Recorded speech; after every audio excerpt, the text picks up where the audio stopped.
Well, hello again. Welcome to Horror in Detail. Today we are going to share Wendigo and cryptids encounter stories. First story, Wendigo Experience. So my name is Nicholas and I'm 14 and I always believed in paranormal anomalies and such. I live in Canada, so Bigfoot and Wendigo are my favorite paranormal beings. But I'm not afraid of them because I'm a Christian and go to a Christian school. So last year I went to a Bible camp. They had canoeing, shooting bottles, making shelters, and church. It's fun and I decided to take the outdoor fun week. So we got to the camp. It had a cafeteria, bunk bed cabins, and more. It was not fenced and was close together, which made me feel safe. So after my first night, we decided to play fugitive. It's a game where you have two cops and one main fugitive. When you come in 2 feet of a person, they must give you a hint to where the main fugitive is. They only have 3 arrests, which are hints. So I got picked for main fugitive and started running into the woods to find a hiding place. We all had radios to make sure we were safe. I found a pine tree, which I climbed up and hid, and they had 5 minutes to find me. 2 minutes and I hear my cabin master say, "Game over, come back." Form in the woods, not on the radio, which is odd, but I listened and went into the deeper part of the woods. And when I heard him say, "Nicholas, come in, the game is over," I ran towards the voice and then the radio beeped. Fugitive was not found. Come back to the cafeteria for lunch. I froze in my place, thinking, what is happening? At this point I was crying, and then I heard sticks breaking and teeth chattering, like echolocation or something of that sort, and I remembered Wendigo's toy with people or their prey, and I made the decision to run as fast as I could to the cafeteria. I started running fast as I could. I was feeling weak, but my heart was in my throat, and I heard leaves behind me rustle, and I finally get to the cafeteria and tell my friends and cabin master what happened, and I got my parents to come and pick me up, and I went home. And to this day, I don't go to Bible camp in fear of what that Wendigo or thing would do to me. Also, I live in the Northwest Territories where the Wendigo is a common occurrence, and such of the sort. I'm glad to share my story, and it is real, but it's fine if you don't think it is. I believe God saved me that day. But anyways, have a good day or night. Second story, we survived a Wendigo attack. I'm happy to see others also had these experiences. It's a bit like group therapy, in a very twisted way, I guess. This isn't an AA meeting or anything. Years ago, when I was fresh out of high school, me and my friends went for a camping trip. Since it'd be the last time we saw each other before college sent us on our separate ways. We had planned to go deep into the national forest in the mountains and just enjoy ourselves for a few weeks. My friends who came along were Preston, a Native American who had several years of survivalist strategies under his belt; Jamie, a hunting and gun enthusiast like me, with a propensity for adventure; Mark, Preston's friend, not so much mine. He smoked a lot of drugs and seemed to be okay, but I was always on edge around him. With us, we packed 2 tents, dried fruit, rice, jerky, camping supplies, and beer, along with a mini 14 rifle, a Saiga 12 shotgun, 2 pistols, my Taurus Judge revolver, and Jamie's .357 revolver. We packed all of this into my battered BMW station wagon, with me being the driver. Stopping at a car park, we loaded up our gear on our backs and began going deep into the forest. The first day was uneventful. Preston found a good clearing for us to settle at. We set down our gear and set up the tents while Preston got to work with a cook fire. I was always good at setting up tents, so this wasn't a problem for me. Within 20 minutes, we had set up the basics of camp. I cracked open a beer and sat next to Preston, who had created a roaring fire. I smiled at him. "I'm gonna miss you, man." I patted his back. "Me too. Let's enjoy this," he responded. Jamie and Mark were carrying on, exploring the surrounding area. At the time, I could have sworn I saw a pair of green eyes and antlers looking at me. I would come to regret not asking Preston in the coming days. I tried to forget as we sat down to dinner that night. Campfire curry, a mix of curry spices, frozen chicken we brought and prepared, and a few vegetables, along with a small pot of rice. As it was the first night, we ate all of our perishables. It was tasty for sure. Then, like we were kids once again, we roasted marshmallows and made s'mores. It was truly a very fun time for sure. If only it would have lasted. That night was uneventful as well. I slept like a baby, and Preston, whom I shared a tent with, didn't seem to be bothered at all. The next morning, we packed up camp and decided to head south towards a large river with the intent of spending a few nights riverside. As we were in the remote wilderness, I handed Preston my Mini 14, and I myself carried the Saiga 12 slugs and buckshot alternated in its 10-round magazine. Jamie kept his .357, and I had my sidearm as well. We walked for what seemed like hours. The mistiness, overcast weather, and lack of clear landmarks required we rely on GPS and compasses. As we headed south, I saw the look on Preston's face. He looked worried. "Preston, what's up, man?" I asked him. He had me get close and he whispered, "I dunno, man. I got a feeling that a bad omen is about to pass. Keep everyone in sight. I'll listen for anything." As he said that, we heard what sounded like a distant whooping noise. All of us looked around. In the distance behind us, I could have sworn I saw something shambling. It was too far to shoot with my shotgun, so I pointed at it and told Preston to shoot. "Shoot that thing." 3 shots from the Mini 14, and the smell of freshly fired ammunition filled my nostrils. Whatever it was got down on all fours and bounded away. "What was that?" Mark asked, shocked. Preston swore up and down in his native language before he finally said, "That, my friends, is something truly evil. We need to hurry to the river." We ran for about 30 minutes, our pace slowed by the amount of heavy gear we carried. Preston looked from side to side, but found nothing as he did so. Soon, we reached the rushing river, and with that the fog seemed to dissipate. Preston looked around, shook his head, looked at his GPS and finally said, "The other side of the national forest is available to us across a hand tram a mile upstream. We can make it there before lunchtime if we hurry." "Preston, what's going on? What was that thing?" Jamie asked, concerned. "I can't be sure, but it's nothing good. I want to try and lose it across the tramway. Whatever that thing is, if it's anything like my family stories, it won't ford a river. We're going, that's final." Preston led the way upriver, keeping close to the shoreline. Eventually, we did find it. A large steel and wood car suspended over a wide expanse of river. I got in first and wasted no time getting across. I watched the trail on the other side while Jamie went across next with some of the extra gear, and then finally Preston and Mark squeezed into the tram and got across. As I turned to leave, I saw Preston take out his Bowie and he began hacking at the rope suspending the tram. "What the fuck are you doing, man? That's state property. That's a felony," I said, bewildered. "We can't have that thing follow us." He hacked at the rope until it snapped and the tram car fell with a loud clang into the river below. As we left and started heading east, I could have sworn I saw those green eyes again, but just for a moment, watching us. We made camp at a clearing on the edge of a hill's wide ridge. It gave us great views and visibility, but more importantly, as Preston stated, we can see anyone or anything coming. As he sat and made the fire, he said, "We're doing watch rotations. That thing, I am genuinely afraid of it. I bet it's just a bear, Preston. Too many family stories." Mark guffawed. As I said previously, he was Preston's, not my friend. I took the second watch, after Preston cooked a meal of rice pudding. I had no trouble staying up. Then Jamie. I sat up and talked with him for a while. He worried a little, and he expressed that he wanted to go home. "I know what you mean, dude. This is too creepy." Mark took the last watch, my shotgun propped up next to the tin in case he needed it, or so Jamie told me. When we got up the next morning, Mark had disappeared. Immediately, we questioned Jamie, whose story checked out. He saw Mark up and watching. We waited, Preston reigniting the few vapors. He also pulled out a small can of pine tar and began making torches. "What are they for, Preston?" Jamie asked. "I'm sure of it. We've got a Wendigo." Preston replied. "A Wendigo? The fuck is that?" I replied. "A cannibalistic demon with green eyes, a deer skull for a head, and a thirst for human blood. They're also like skinwalkers, like in True Blood." At the time, the TV show was popular.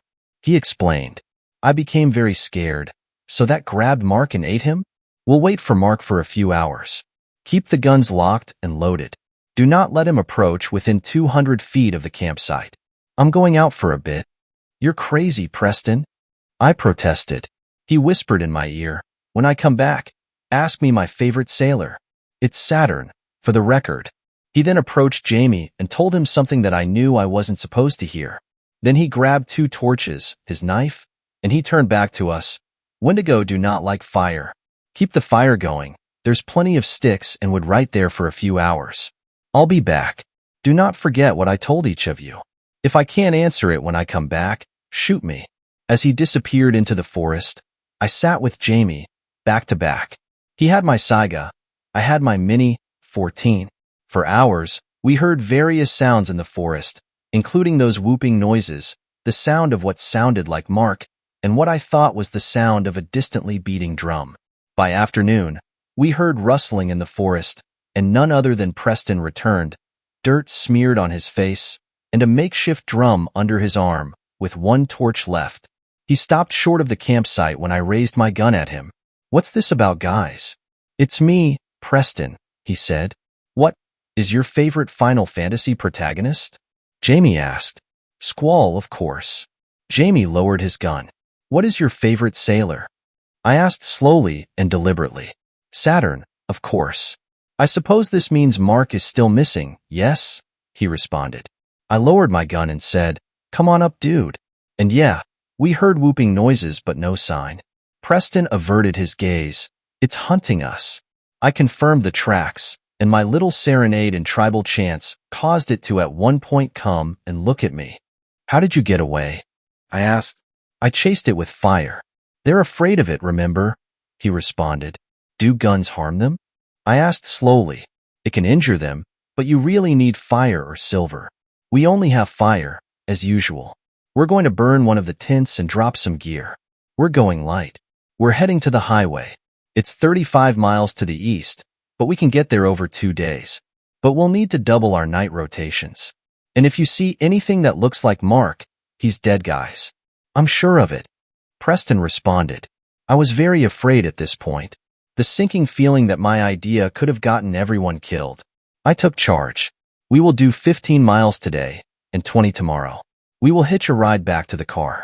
We'll burn our trash as we move. We'll burn the tent tomorrow morning. Let's go now."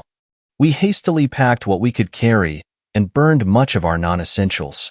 We hurried throughout the afternoon and early evening, running when we could and walking as quickly as we could. The whooping call continued to seem to follow us at a distance. I didn't, however, see antlers or green eyes when I looked back. Eventually, we found a clearing that was decently sized, had good visibility and sticks. We hastily gathered firewood, all staying as a group, and we pitched camp. That dinner was cold jerky and dried fruit. Preston was unwilling to attract attention from smells, but he did create several pine tar torches and set them at the outskirts. We didn't say a word, but me and Preston took the first watch. Then Jamie and Preston, then me and Jamie. This continued every 2 hours until the daytime. As day broke, we heard screaming. Mark's voice came from the woods crying for help. Preston shook his head. "It got him. We can't do anything about it." We burned that tent and continued traveling throughout the day. I could see it. Today, though, it didn't bother to hide itself by noon. The Wendigo was about 7 feet tall. Its limbs were blackened, 2 glowing green eyes set into a deer skull with antlers. Soft whooping noises. It kept its distance. I pulled my revolver and aimed at it, about 250 feet away. Firing, I hit it in the chest. It barely flinched. The thing turned and stared at me. Preston began to shout at it aggressively in his native language. It stopped, tilted its head, and then responded to him. I asked him, "What the hell did he say to you?" I asked him what he did with Mark. He responded, "Who's that?" Preston then grabbed my Mini 14 and fired repeatedly at him. This abomination seemed to get annoyed. I followed up with a well-placed slug to the chest from my Saiga. It howled in pain and dashed away into the woods. "We better run, I think," I remarked to the group. We ran for a good 20 minutes, when suddenly, in a clearing ahead of us, was a human silhouette. Naked, filthy. "Guys, it's me. You gotta take me back. I escaped that thing and have been running from it for the last day." It was Mark. I pointed my Saiga at Mark. "What happened to your clothes, Mark?" "Yeah, and if you're Mark, tell us the name of the school we went to," Preston said. He pointed the rifle at his head. "Come on, guys, don't play around. It's me. I'm cold. I'm hungry and I want to go home," he protested. Jamie shoot him in the leg with his revolver. Mark screamed in pain. "Unless you want the next to be your head, Answer the fucking questions, Jamie shouted. That's when Mark's head snapped to Jamie, in a grossly unnatural fashion. I was paralyzed by fear as it appeared as if Mark was contorting and screaming in unnatural tones. I fired, repeatedly, all remaining shells in the magazine. It just seemed to shred the upper skin. Putting that on my back, I remembered. Wendigos hate fire. I grabbed my lighter and a can of bug spray, and I dashed at the thing that was once Mark, spraying it with the fire from my makeshift flamethrower. As I burned it, Preston laid down 2 entire magazines into it, and then dumped the rest of his pine tar on it, and Jamie emptied his revolver. When it finally stopped screaming and moving, we were left with a mutilated and charred corpse, half Mark, half Wendigo. We all threw up. Preston began to butcher its corpse and said, "I've got to destroy the corpse. It's only right that I do this." For an hour, Preston burned and cut up the corpse, then cut the heart out. He put it in a plastic bag and then shoved it into his jacket. It took us another few hours to reach the highway. Preston sat and began to cry on the sidewalk as Jamie kept a hitchhiker thumb out. I sat next to him and asked, "What are you going to do with the heart?" "I have to take it to the reservation. There. My elders have to know these things are still out there. And we need to protect those from these monsters. He clenched his fist. "I'll wipe them out by myself if I have to." For Mark. By evening, a sympathetic farmer stopped and let us ride his bed into town. From there I paid for a cheap motel room, where we breathed a few sighs of relief. The next day, we returned to my car. Thankfully, it started, and we left the area around the forest easily. I didn't talk to Preston for several weeks after that. He eventually showed up at my house during the summer and asked my father if he could stay the night. At the time, I still was living at home. My dad obliged. Preston told me that the elders were shocked and told him that they'd amass a party and take care of it. They came back with the skull of 2 Wendigos and 6 hearts. They also found scraps of Mark's t-shirt, surrounded by a pile of decaying gore. To this day, Preston, Jamie, and me have had a pact to never tell anyone about the horror we witnessed. I only break this pact now, years later, and because we can safely say that this is behind us, for the present. My advice: if you hear whooping noises and see green eyes and antlers, run or fight it with fire. Guns can cause it pain, but only fire or silver can kill it. I pray that the abominations are wiped out one day, but I know in my heart that won't happen. Be safe, everyone. Third story. Strange experiences in the woods of NJ. I'm not really much of a Reddit user, but I've been reading some creepy/unexplained stories for the past hour or so. So I thought I'd share some experiences of my own. When I was young, from birth until about age 11 or 12, I lived in a rural part of northern New Jersey, and our house was in the middle of the woods. So basically there wasn't anyone around but my parents, my brother, and myself. Both my parents worked during the day, and in the summer months, my brother and I would stay home alone until my mother came home in the early afternoon. I used to play a lot around the outside of the house, in the garden, in the woods, so on. At the time I had a few experiences, which now make me shudder to think about.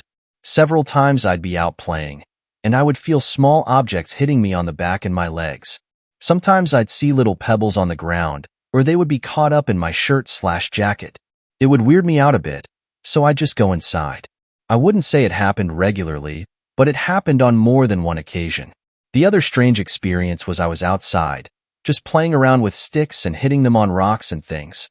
After a while, I noticed that I could hear similar sounds coming from a ways off into the trees. I'd drum out a pattern, listen quietly, and hear a reply. I must have done this for several minutes, before getting creeped out and going inside. The older I got, the more uneasy I felt about the experiences, and so I stopped going out alone. Eventually, we moved to a house in the center of town, and that was the end of it. Recently, since watching shows like Finding Bigfoot, I've learned that supposedly Sasquatch throw things and hit sticks on trees, but I can't say I ever saw anything. Oh, and you might ask where my brother was during all this. He was pretty obsessed with Nintendo, so that pretty much kept him occupied. Fourth story. Skinwalker sighting in central Scotland. Okay, first off, I know a lot of people will think that this is a hoax because it's in Scotland, but I don't know how to explain this. I'm extremely familiar with Wendigos, Skinwalkers, Fleshgates, all that crap, And there's probably a not Native American possibility that I'm unaware of, but the only explanation to me is a skinwalker. I apologize for my use of Scots slang in advance. I'm a teenager, won't disclose age, and I go to a public high school in Perthshire, Scotland. It's mostly a rural area, with mostly towns, villages, and just houses dotting the landscape. Although there are 2 major cities in my area. The high school I go to is in a medium-ish sized town, and for privacy reasons, I will not disclose its name. Not many people have had many paranormal encounters, although a few people claim to have seen ghosts and whatnot. Anyways, onto my encounter. I live in a largish house in the middle of a field with my family.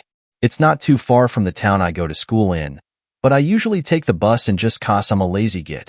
Sometimes, me and my mates, let's call them E, J, and C, take a path through a nearby forest to come back to my place, where we just play video games, that sort of shit. This particular night, my parents were out of town, and we decided to drink a bit of booze that we had in the mini fridge in my room. I didn't try much, I'm not much of a drinker, and beer's not my thing, or C's, really. E and J, however, they went all out. It got really late, or rather, early, and they decided to leave and head home. I said bye to them, then headed back up to my room to play some more video games.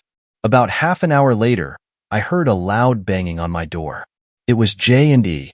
I let them in, and they started panicking. C goes home a different way to them. He lives a bit closer to me than the others. E and J said that they were walking through the woods and they saw a tall, skinny-looking bloke pelting it towards them. They panicked and legged it back to my house, while the skinny fella gave chase. My mind went back to when another friend, somewhat of a paranormal buff, told me about Wendigos and skinwalkers. I called 999 and said that a prowler was lurking around our house and had chased my mates back to my house. I gave the operator my address and said that they'd have a car or 2 to my house in an hour and a half. Apparently, there was a big traffic incident. In the meantime, she said, arm yourselves, lock all doors and windows, and lock yourself in a room. We did that, grabbing knives from the kitchen and barricading ourselves inside my bedroom. After a while, we heard heavy footsteps around our house, and thinking it was the police, I peered out of the window. What I saw was much worse. It was E. It looked exactly the same as her. I knew that she was sitting crying in my room. I freaked out and it saw me. WH at the HELISS the atang. Whatever the fuck was outside could speak, and it sounded exactly like J. It was a skinwalker. I remember the description from my horror weirdo friend. It looked like my friend, but sounded like my other friend. It must have been confused, and that made it scarier. We heard sirens and the thing ran off into the woods. We told the police officers everything, and they checked it out. The officers left, after saying the woods were clear, then muttered something about fucking prank callers. After they left, we heard an inhuman shriek, but sort of human-like. We didn't sleep at all that night. I believe that what we saw was a skinwalker. I hope to God Almighty that I never have to face that bloody thing again. However, if I do, I shall make a follow-up. Thank you. 5th story. Strange creature in the woods.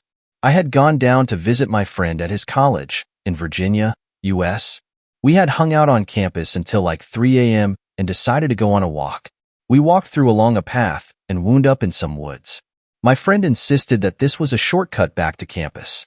We entered the woods and walked for about half a mile, only with our phone flashlights. Just as we crested the hill, I saw something. Originally, I thought it was a white owl sitting on a brand of a rotten tree trunk. However, as we walked closer, my curiosity turned to horror as it was clear it was not an owl. About 20 yards from us, a white face peeked around the tree. Its face looked as it was made out of old bone, slightly yellowed and cracked. Its shape was like a mix between a human's and an elk's or horse's. Its eyes were sunken and black and looked like it had charcoal dust rubbed around them. It had no mouth, no nose. I stopped and tried to get my friend to look. That's when it peered around the stump. Its long black arm pulled it around as if to get a better look at us. Its fingers were long and thin, like spider legs. It tilted its head and wrapped its other arm around the tree. I grabbed my friend's arm and sprinted in the other direction. I have searched online for weeks looking for anything that describes the creature I saw. The only thing I can compare it to is the Wendigo. However, the Wendigo is usually found farther north. If anyone has any insight, it would much be appreciated. Shit still keeps me from wandering into the woods at night. Sixth story. I heard him at my window. I need to explain two things before I tell this story. First, I have a sleep disorder, and I've had it my whole life. I sleepwalk. Nothing too dramatic. Mostly just do everyday things while sleeping. Open the fridge. Put clothes in the washer without starting it. Take the vacuum out of the closet and set it in the middle of the room and leave. That sort of thing. When I was younger, this was an every night occurrence, but now in my late 30s, this is a once/twice a year thing. Second, I am native. I have a healthy respect for the stories of spirits my ancestors told. Many hunting trips I would sit around the fire with my dad listening to him tell stories of the tricks Wendigo play to try to lure you to them. While I'm unsure if I believe the stories of skinwalkers and Wendigo, I don't tend to mess around. Just in case. Shoot to roughly 3 weeks ago. My husband and I both work construction. We have hard, long, and rewarding days. Once dinner is over and planning for the next day is complete, the dogs have been taken out for the last time. Our heads hit the pillows and it's lights out until the alarm sounds. We sleep like the dead. Pretty sure a war could break out in our bedroom. Thundering tanks and all, and we would sleep right through it, wondering in the morning where all the holes in the walls came from. Our bedroom is fairly good-sized and has a small bay window in the corner. My husband liked to sleep with fresh air, so he takes the window side of the bed. This particular night, though, something woke me up. I never wake up. Dogs were quiet. Typical Northwest weather, rain quietly taping away, no thunder, no heavy winds. I looked the dark and quiet room over, and nothing was out of place. The only noise besides the rain was my husband's box fan gently humming away. I was confused but decided to adjust my blankets, flip my pillow, and go back to sleep. As I closed my eyes and took a deep breath to relax, I heard my husband, "Babe, babe, come out here and give me a hand with the boys."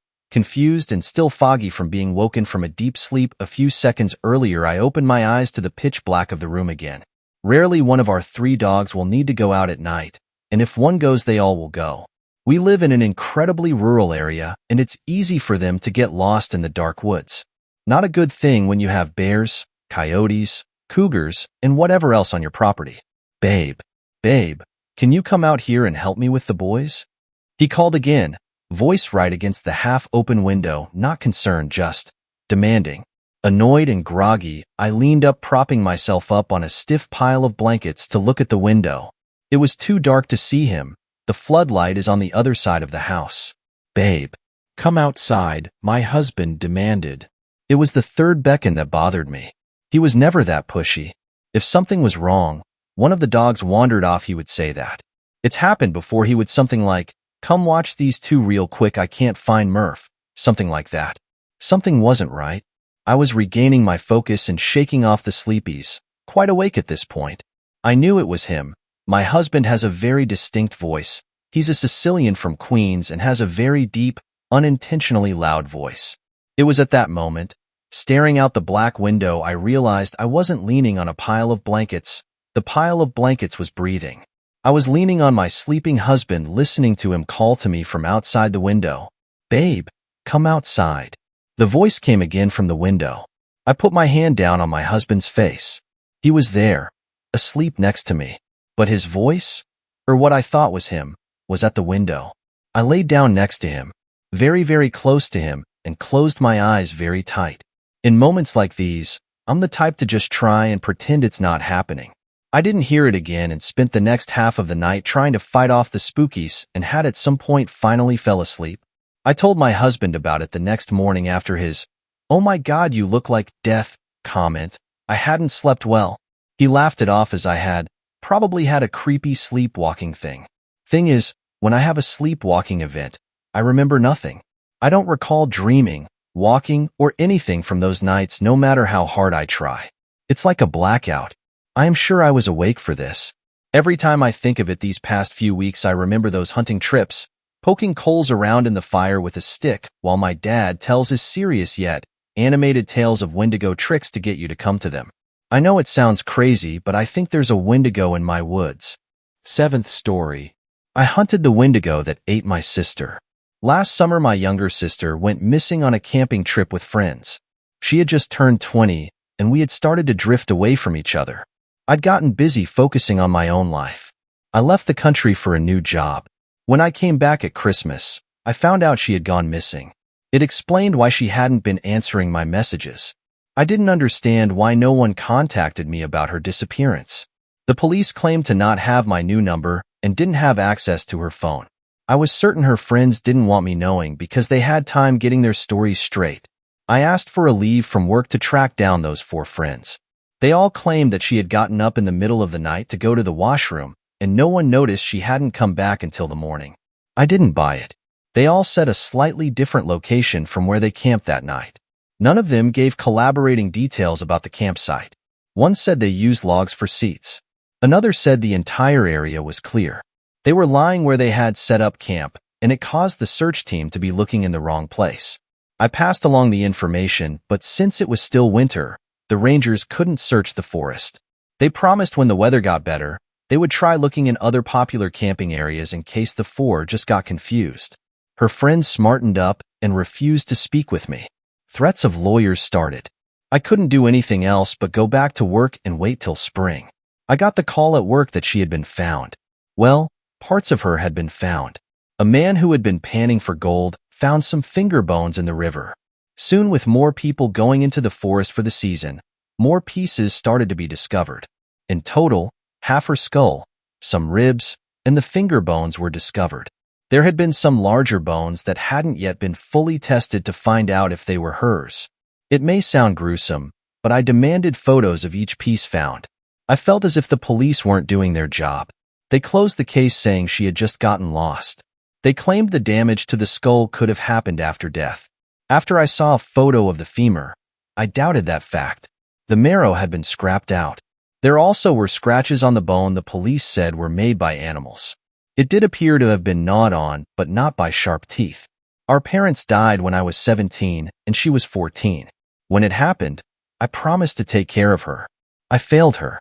I assumed since she became an adult, I was no longer needed. I was wrong. If I couldn't save her, the least I could do is find out what happened. Too many things weren't adding up. I quit my job even though my boss said I could come back anytime. He's lost a child, so he understood how grief worked. I did some research and packed what was needed. Then I drove to a small town by the forest looking for answers. I questioned some of the local shop workers trying to find out what happened before the group went into the woods. Apparently, my sister had become friends with those 4 locals she camped with. It was the first time they met in person but talked a lot online. I asked if there was a reason why they suddenly decided to go camping. Anyone I spoke with suddenly started to avert their eyes, as if they knew more but didn't admit to it. There was an odd air about this town. Everyone appeared as if they were trying to cover up a darkness with fake smiles. After my short investigation, I headed over to the ranger station. I've spoken with them on the phone before, but I figured I would press my luck trying to get more information if they couldn't just hang up. Only 2 people were inside the small ranger station. An older man who was double my size, but I bet he was still fit enough to do his job. A younger woman who looked like she may be his daughter walked around the desk to greet me. She was extra friendly and reminded me a little of my sister. "I'm Dustin Hill. I've spoken to Ranger Dan before," I said, and her face dropped a little. Her smile was strained once she knew who I was. The other ranger didn't get up from his chair. His face was half hidden by a large local newspaper. He flipped the pages trying to ignore me. "I have no news for you," he said, not even looking up. I wondered if he could feel my glare at the back of his head. The younger women looked between us in distress, unsure of what to say. "May I have a map of my sister's last location? I'm not from the area and I don't want to get lost." The older ranger sighed and stood up. He sorted through some papers and grabbed a trail map. At least he was patient, telling me which path to take and how long the hike would be. He had nothing personally against me. He just wished I accepted my sister was gone and there was nothing I could do about it. I refused to believe that fact. "It's been a full season. I'm not sure what you think you might find," the female ranger said innocently. "Anything?" I told her and put away the map provided. "I'll be staying in the forest for a while." Ranger dan Vrouwenet. He crossed his arms, disapproving of my plan. Instead of trying to stop me, he gave me a single piece of advice: bring a gun. I stopped at the doorway to let what he said sink in. "Sure, There were bears in the area, but no one had been killed by one in over 5 years. I nodded silently, accepting the help. He must have some sort of unknown reason for acting so short with me. If I only knew what that was, I may be closer to finding out what happened to my sister.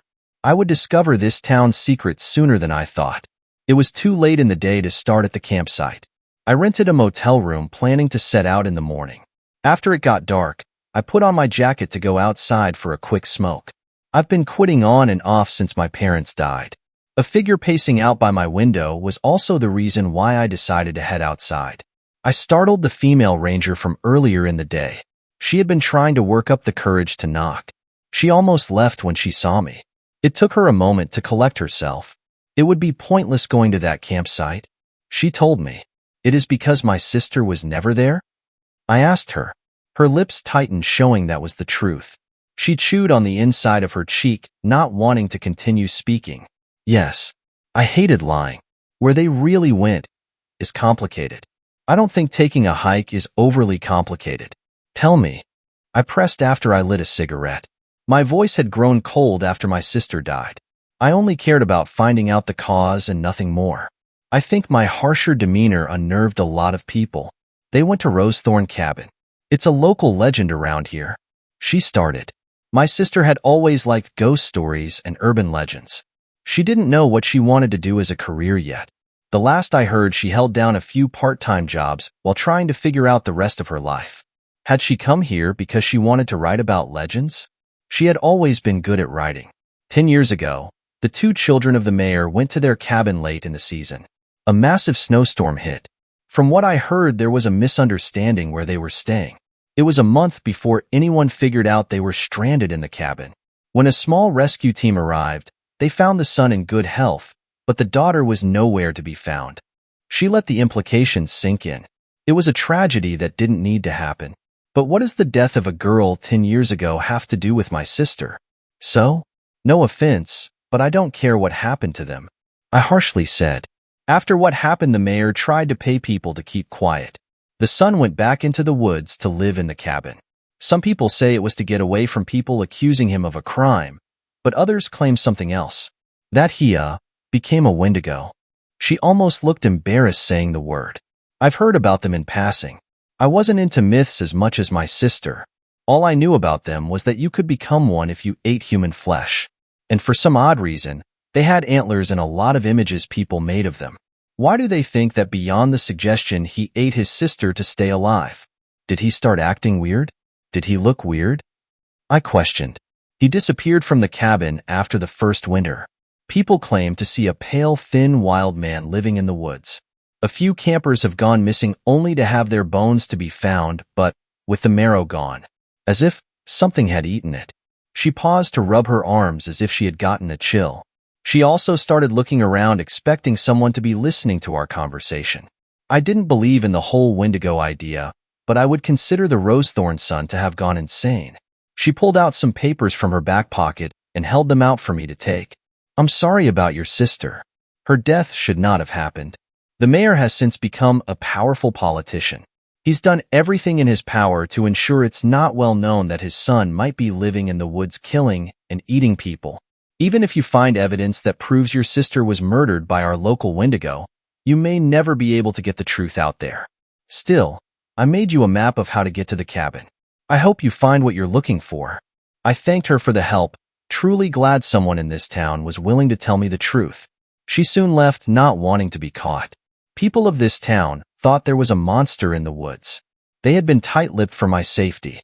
I finished smoking and then went back inside the small motel room, ready to try and get some rest. I would need it for the hike the next day. I checked out in the morning. I wasn't the best at reading maps, but this one was simple enough to understand. The trails up to the cabin weren't marked. They almost had been grown over due to lack of use. I needed to take a few breaks because my pack was too heavy. My job had always been in an office. I wasn't used to hiking. My body hated every moment, but I forced myself to carry on. I found the cabin a few hours before sunset. My stomach hurt from stress and hunger. I did listen to the ranger's advice. A small handgun that had once belonged to my father was holstered on my hip. We'd only gone shooting together once. After my sister disappeared, I went to the range to practice. Each time I imagined the target to be a bear or a shadow figure attacking her. It helped me improve quickly, but it didn't bring her back. No matter what I did, she would always be gone. The cabin was barely standing. The wood had rotted the elements without being maintained for so long. For some reason, the forest was quiet. The closer I got to the cabin, the less I heard the birds in the trees. Dark clouds covered the sun, giving the entire area an unsettling look. Soon droplets of rain started to come down. I didn't plan on staying inside the cabin. I went inside to avoid the rain, wondering if the weather would get so bad that it would force me to sleep inside for the night. The floorboards creaked with every step. Soon the rain and wind outside got so heavy it felt like the small cabin started to shake. It was a tiny space. There was only a living area with a small bathroom. No furniture remained. Only a rusted, useless stove. At least the fireplace still worked. It took a few minutes to get the fire going. Then I took out my flashlight, trying to see better in the gray light. The wooden floors were less rotten inside. There were some odd spots where someone had scrubbed them as clean as the old wood could be. I got down low to run my fingertips over old scratches on the floor. Tracing my fingers over them, I realized they looked to be made by something with 4 claws. For an hour I crawled over the floor, desperately looking for anything. A scrap of fabric, or some blood stains. I needed proof that my sister had been here.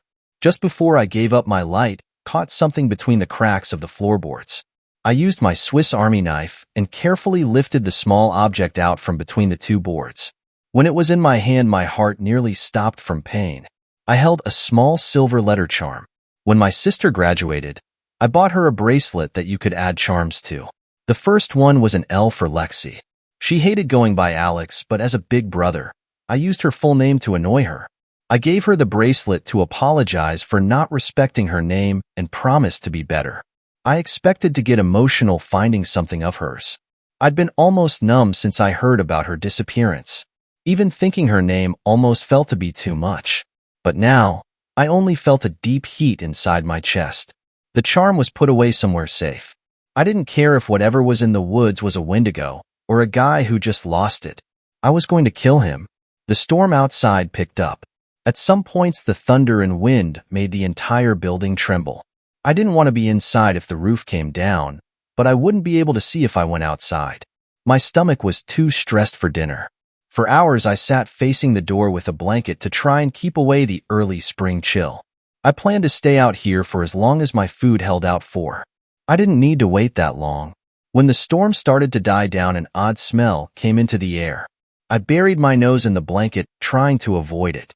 It grew so strong my eyes started to water before I started to get adjusted to it. When I was younger, a trash bag broke when I tried to take it out of the can. Inside were some freezer-burned steaks we had thrown out along with other food waste. This smell was similar but much more pungent than days-old rotten food sitting in the summer heat. Since the rain died down, I could hear the footsteps from outside getting closer to the door as the smell grew. My fingers tensed, ready to draw my weapon. So very slowly the door started to open, creaking as it did so. A tall, thin figure took a single step inside the cabin. My eyes had long since adjusted to the dark. Because of this, my body froze in fear seeing what had just entered the cabin. He wore scraps of dirty, stained clothing.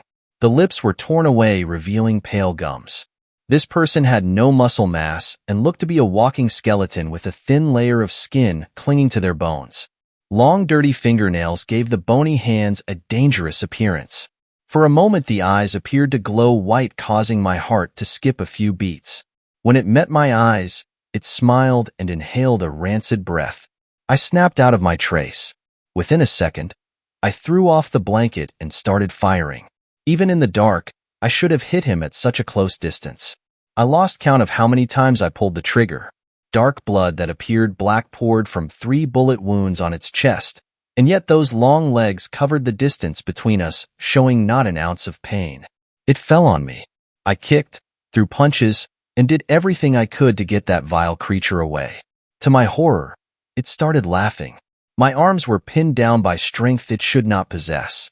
I've never felt so scared and helpless before. "You smell like her," a low voice rasped. I felt as disgusted as I was angry. I hated this thing with every single fiber. Amused, He brought his face closer. The stench was almost overwhelming. Thick blood dripped onto my clothing, soaking through. Strangely, it felt ice cold. This terrifying creature couldn't be natural. Are you jealous? He spoke through rotten teeth. You loved her, and yet I was the one to eat her. To have her be a part of me forever. Don't you wish it was you? I shut my eyes, trying to force back the sheer rage. A chill ran down my back as my mind thought of something I tried to hide from. That I had nothing left of my sister. Everything she left behind didn't feel like hers. Not even the charm I found. She was gone from this world, and I couldn't seem to find anything to hold on to. A sound came from myself I first assumed was a wild animal outside. I forced everything into my arms to throw off this creature. It tried to recover and claw at my face. In my fury, I lashed out and bit down so hard on one of its fingers that my teeth ripped it off. I spat out the foul thing, the blood almost like acid in my mouth. He reeled back in pain long enough for me to grab the blanket. In one swift moment, I tossed it over the creature's face, blinding it long enough to grab the pistol I had dropped in the earlier struggle. Pressing it to the creature's skull under the blanket, I fired until it was empty. More dark blood started to soak the material. With burning lungs, I crawled away, waiting for the thing to move again. Surely it was dead. It needed to be dead. And yet it sat up, black stained blanket still over its face. Was I just seeing things? Do you still love her? It spoke in a garbled voice. Shut up. I hissed. She's still here. It raised pale, thin arms as if trying to offer something. I shook my head, trying to refuse what I was seeing. I love you because she loved you. I took her into myself. We can all be together. Don't you want that? Rage boiled over. A heavy-duty flashlight sat waiting on the floor next to my pack. I grabbed it in a blind rage. The first impact against the creature's skull painfully ran up my arm. After that, I don't remember much. Not how many strikes I brought down. Not when the flashlight broke and when I switched to my fists. Or when I broke my fingers from punching down as hard as I could. All while that monster laughed. I eventually collapsed. Body and mind wore thin. When I woke, the light of dawn crept through the dusty windows. For a moment I thought what happened had been a dream. When I sat up, I found the beaten body of the creature where I left it. I considered burning down the entire cabin with the body inside. My hands were so ruined from the beating that I couldn't light a fire. Instead, I dragged the body into the woods and then kicked leaves to cover as much of him as I could. When my hands were covered, I was coming back to set a much-needed fire. The hike back was brutal. Either I hid my broken hands well, or the owner of the motel didn't care. I knew I couldn't go to a hospital for my injuries. I just collapsed in the motel bed, trying to fight back the pain long enough to rest. A few hours later, a knock at the door dragged me from my nightmares. I almost didn't answer it. Just in case there was something wrong with my credit card, I opened the door wondering if I was going to be kicked out. Instead, Ranger Dan was on the other side holding a first aid kit. He silently walked inside. I let him work on the cuts and broken bones, and was relieved it wasn't as bad as it felt. There were 2 sons, you know. He started not looking up from his work. The oldest son wasn't at the cabin with his younger siblings. He blamed himself for what happened and killed his younger brother. Then, the strangest thing started to happen. He grew sickly and distant. Soon, he left town for the cabin where his sisters had died. We all knew something wasn't right with him. But we didn't know how bad it was until the bones missing the marrow showed up after some hikers disappeared over the years. I chewed on my cheek, tasting blood. These people had known for years about the monster in the woods, and they had done nothing. My sister, my dear Lexi, was dead because of that. I sat grinding my teeth in silent anger. Are you heading home, or somewhere else? The ranger asked in a serious voice. At first, I didn't know what he meant. I had killed what took my sister away, but I didn't feel as if I had a home to return to. It would be impossible to just go back to my regular life after this. He spoke again, and his next question made my body turn cold. Are you hungry? I was starving, which was to be expected because I hadn't eaten much in almost 2 days. This hunger was different. It hurt so deep down inside it should be impossible. Like a black hole had opened in my stomach. Why did you never kill what was in the forest? I asked in a shaking voice. For once, he answered my question. It can't be killed. He finished up his task and left the room, not even looking back. Once he was gone, my body started to shake. I was cold. So damn cold. No amount of hot water from the shower helped. Something was wrong with me, and I didn't want to admit it. I'm going back into those woods. I need to burn a Wendigo. But I didn't want Lexi to have died without anyone knowing what happened to her. I may not be able to come back out of those woods. Honestly, I would like to believe my mind snapped from the intensity of what happened. But didn't people say crazy people don't know they're crazy? I knew the vast empty hunger was insane. I knew this cold running through my body wasn't natural. And I know sane people don't start chewing layers off their lips. I'm scared of what I'm becoming. Crazy or a Wendigo. Either way, I love my sister and fire should solve this problem before I pass it on to someone else. 8th story. Wendigo in my backyard. It was late night. My now boyfriend, I'll call him Jake, and I were getting ready to sleep in an acquaintance's playhouse in her backyard. The structure is about 5 by 8 with 3 windows and a fence directly next to one of the windows. The windows are large and close to the ground. Suddenly, I notice 2 shadowy figures through the cracks in the fence. I see what appears to be 2 people standing very close to the fence, about 1.5 feet away from the playhouse. This is near the alley. One is about 5 feet 9 inches and the other 5 feet 2 inches. No details were visible, just silhouettes. Fearing the cops were after him, Jake hides under the blanket and goes to sleep. I grab my knife and begin my vigil, because something told me that wasn't what was out there. Then, the scratching at the bottom of the wall begins. Whatever this was circled the playhouse and aggressively scratched, darn near constantly. It sounded like the size of a raccoon, but I could not, despite every effort, catch a glimpse. This was bizarre. I spent about 2 hours listening to this creature sometimes make slow circles, sometimes very quick. I heard it walk on the tiny porch. Meanwhile, the larger figures outside the fence move just enough to know they are alive, but never step away from where they were standing. At first, I was paralyzed with fear. This was until I figured that whatever this was may well smell weakness. So I summoned up every ounce of the willpower I never knew I had. After a bit of wrestling with primal terror, I was calm and ready to fight. Although a bit angry at these fuckers that were invading my property, fence is offset from the alley, so there is a nook of grass not visible from much elsewhere. The small creature walked over to the door and seemed to be pawing and sniffing, causing the hinges to rattle, desperately wanting to get to us for whatever reason. The way the window was angled, I should have been able to see it. The only gap in my sight was about the size of a rat. After living in a tent for some time, I know what rats sound like. This one would have to have been extremely rabid and raged out to maintain this loudness and not give up. We had no food or aromatic drinks. Rabid rats at that stage would tend to blunder, and this thing was doing anything but that. It was focused. Also, it didn't make any noise other than scratching. I would expect hissing, or at least an errant squeak. This continues for around an hour.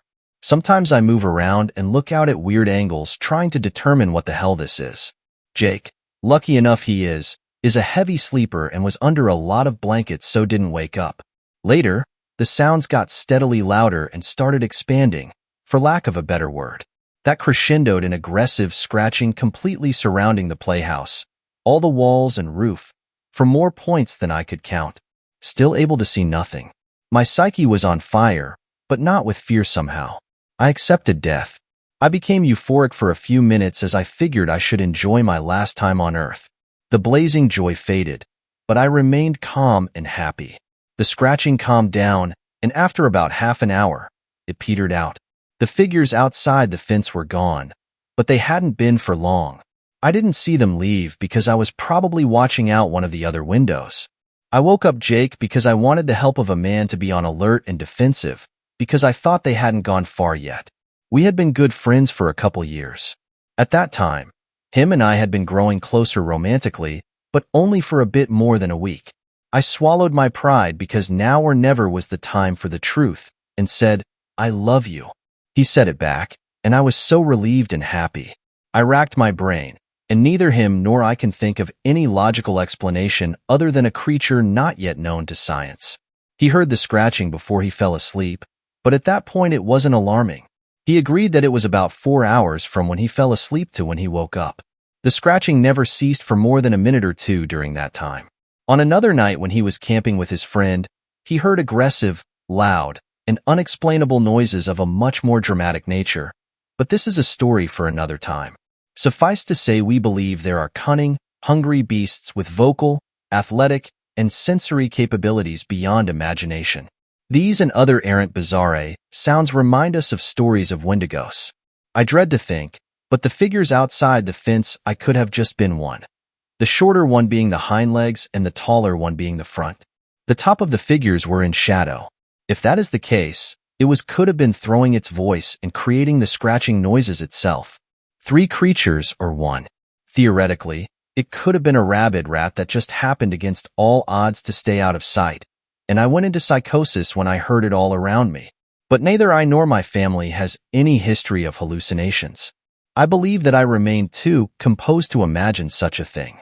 The figures could have been cops after him or robbers hiding out coincidentally at the exact time. I don't think so, though.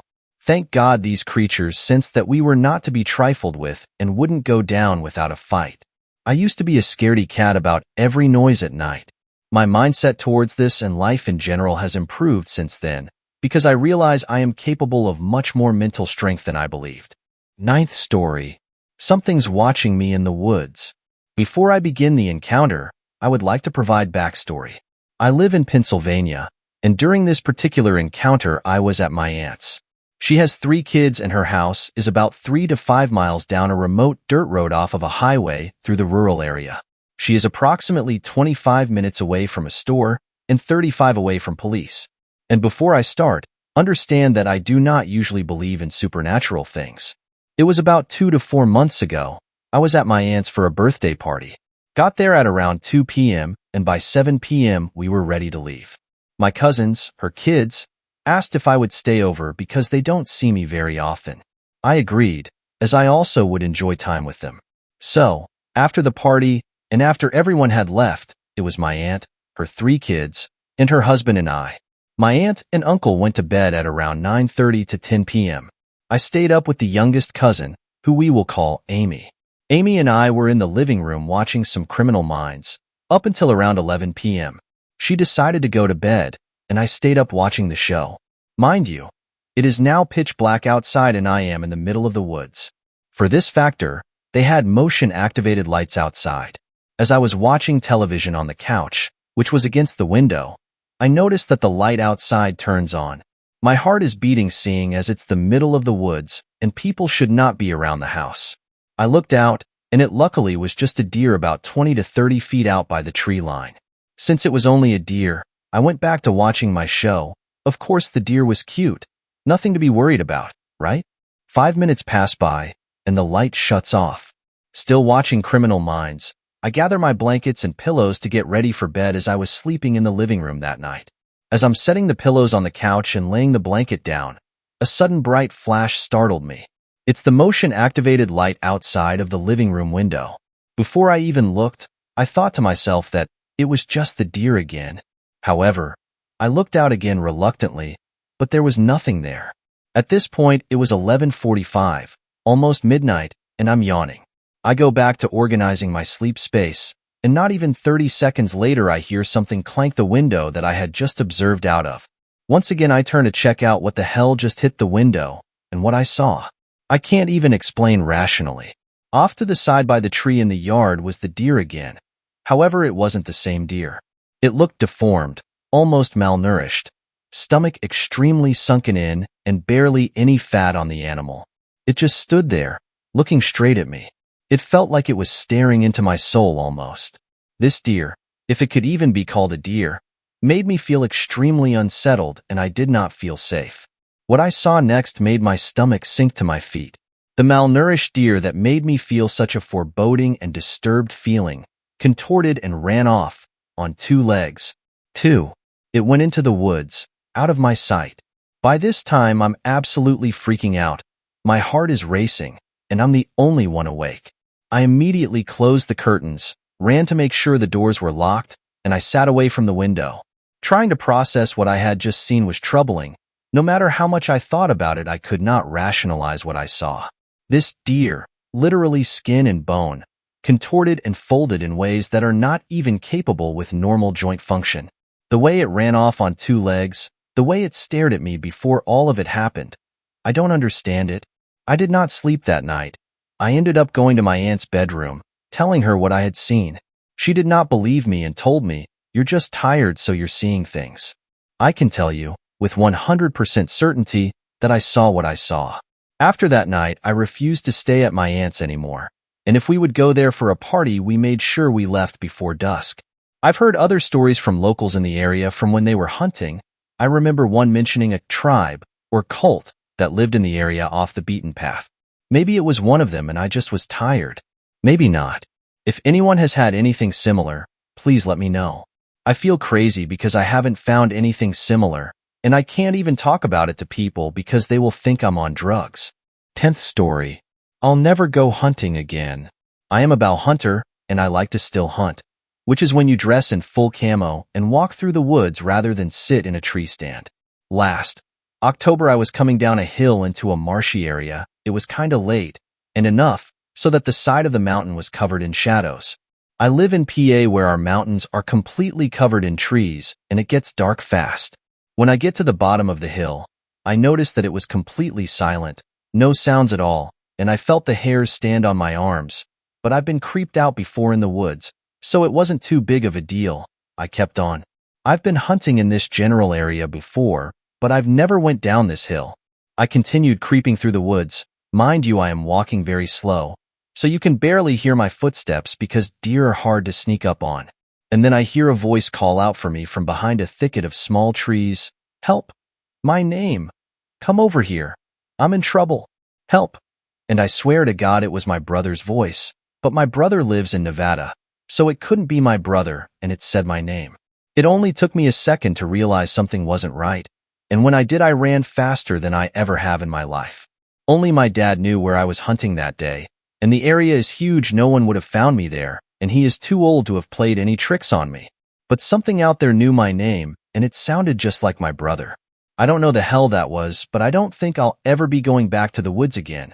Maybe I'll move to the desert with my brother, where at least I can see everything around me. Thanks a lot for watching the video till the end. Subscribe to our channel Horror in Detail.